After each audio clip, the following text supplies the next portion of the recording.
आज का टॉपिक है shape and structure of molecules and ion. इसको समझने से पहले सबसे पहले हम लोग समझते हैं कि वैलेंस इलेक्ट्रॉन कैसे किसी का निकालते हैं। तो वैलेंस इलेक्ट्रॉन अगर कार्बन का 6 होता है तो 2 और 4, तो अंतिम में जो बचा 4, इससे भी KLMN पद्धति से निकाल सकते हैं। दूसरी चीज़ कि इसका हम इलेक्ट्रॉनिक कन्फिग्रेशन लिखेंगे 1s2 2s2 2p2, और जब P भरा नहीं है तो S को लेके जोड़ेंगे। इसका मतलब इसमें भी ऊपर वाला जोड़ेंगे, ये और ये 4 हो गया। सबसे पहला फॉर्मूला आता है टोटल वैलेंस इलेक्ट्रॉन। इसमें अगर किसी चीज़ का हम वैलेंस इलेक्ट्रॉन निकाल रहे हैं तो जैसे कि ऊपर मैं बताया, सेम सिचुएशन में हम वैलेंस इलेक्ट्रॉन निकालेंगे। जैसे एज फॉर एग्जांपल्स मान लीजिए कि हमको CH4 का निकालना है, तो कार्बन का वैलेंस इलेक्ट्रॉन 4 हो गया, प्लस हाइड्रोजन का 1 गुने 4, ये हो गया 8 टोटल। अब आता है number of bond. Number of bond जो होता है उसका फॉर्मूला होता है टोटल एलिमेंट -1। तो टोटल एलिमेंट इसका कितना है, 4 1 5 है, तो 5 - 1 बराबर 4 हो जाएगा। अब हाइड्रोजन है इसलिए इसका निकलेगा इलेक्ट्रॉन ऑफ डुएट।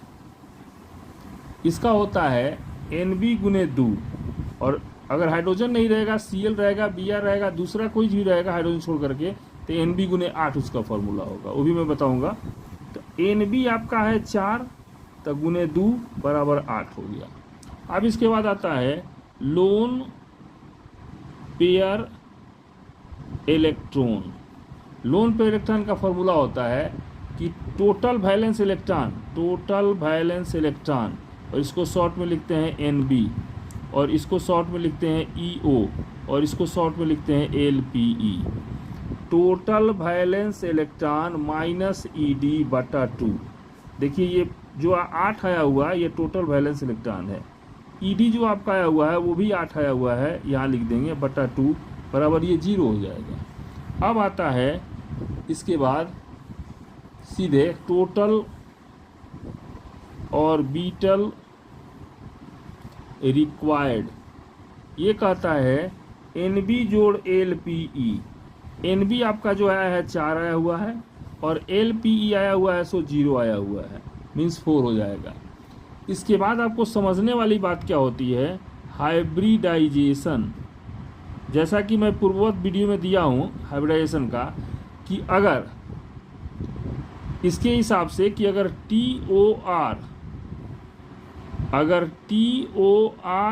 2 आया हुआ है तो हाइब्रिडाइजेशन sp होगा, 3 आया होगा तो sp2 होगा, 4 आया होगा तो sp3 होगा, 5 आया होगा तो sp3d होगा, 6 आया होगा sp3d2 होगा, 7 आएगा तो sp3d3 होगा। और इसका स्ट्रक्चर भी मैं बताऊं कि इसका स्ट्रक्चर लीनियर होता है, इसका स्ट्रक्चर जो होता है ट्रायगोनल होता है, इसका स्ट्रक्चर टेट्राहेड्रल होता है, और इसका स्ट्रक्चर ट्रायगोनल बाईपिरामिडल होता है, इसका स्ट्रक्चर ऑक्टाहेड्रल होता है, इसका स्ट्रक्चर पेंटागोनल बाईपिरामिडल होता है। अब हम देखेंगे कि हाइब्रिडाइजेशन में TOR हमारा 4 आया हुआ है, इसका मतलब कि हमारा sp3 होगा हाइब्रिडाइजेशन, तो हाइब्रिडाइजेशन sp3 हो गया। अब स्ट्रक्चर जो है वो कैसा होगा, तो इसका स्ट्रक्चर होता है टेट्राहेड्रल। हाइब्रिडाइजेशन वाले वीडियो में आप जाकर इसको देख सकते हैं और पढ़ सकते हैं। अब जब स्ट्रक्चर इसका टेट्राहेड्रल हो गया तो ये बनेगा कैसे, तो टेट्राहेड्रल का आकृति होता है ऐसे, और हम इसमें बीच में C लिखेंगे और चारों तरफ से जो है H लिख देंगे। ये हुआ shape and structure of molecule and ion. इसके बाद आपको मैं कुछ एग्जाम्पल दे रहा हूँ जिसको आप बनाएंगे, और उसके बाद नहीं आएगा तो कमेंट में डालेंगे। जैसे आपका हो गया BH3 NH3 PH3, इसके बाद आपका हो जाएगा NH4+, इसके बाद हो जाएगा PH4+, ये हाइड्रोजन वाला हुआ। अब दूसरा एग्जाम्पल आप देखिएगा, जैसे मान लीजिए PCl3, PF3, PBr3, इसके बाद CCl4, HCF2, HCF4, HCF6, HCOF4। ये जो है बहुत सारे कम्पिटिटिव एग्जाम में बहुत बार आया हुआ है। इसके बाद आता है IF5, IF7, और इसको कोशिश कीजिएगा कि जो ये फॉर्मूला आपको मैं बताया हूँ, इस फॉर्मूला पे आप इसको कोशिश करेंगे, बनाएंगे। नहीं बनेगा कमेंट बॉक्स में डालेंगे, क्योंकि ये सवाल कोई दूसरा समझा नहीं सकता है, और आप इस पे नहीं समझ सकते हैं तो आप हमसे समझने की कोशिश कीजिए।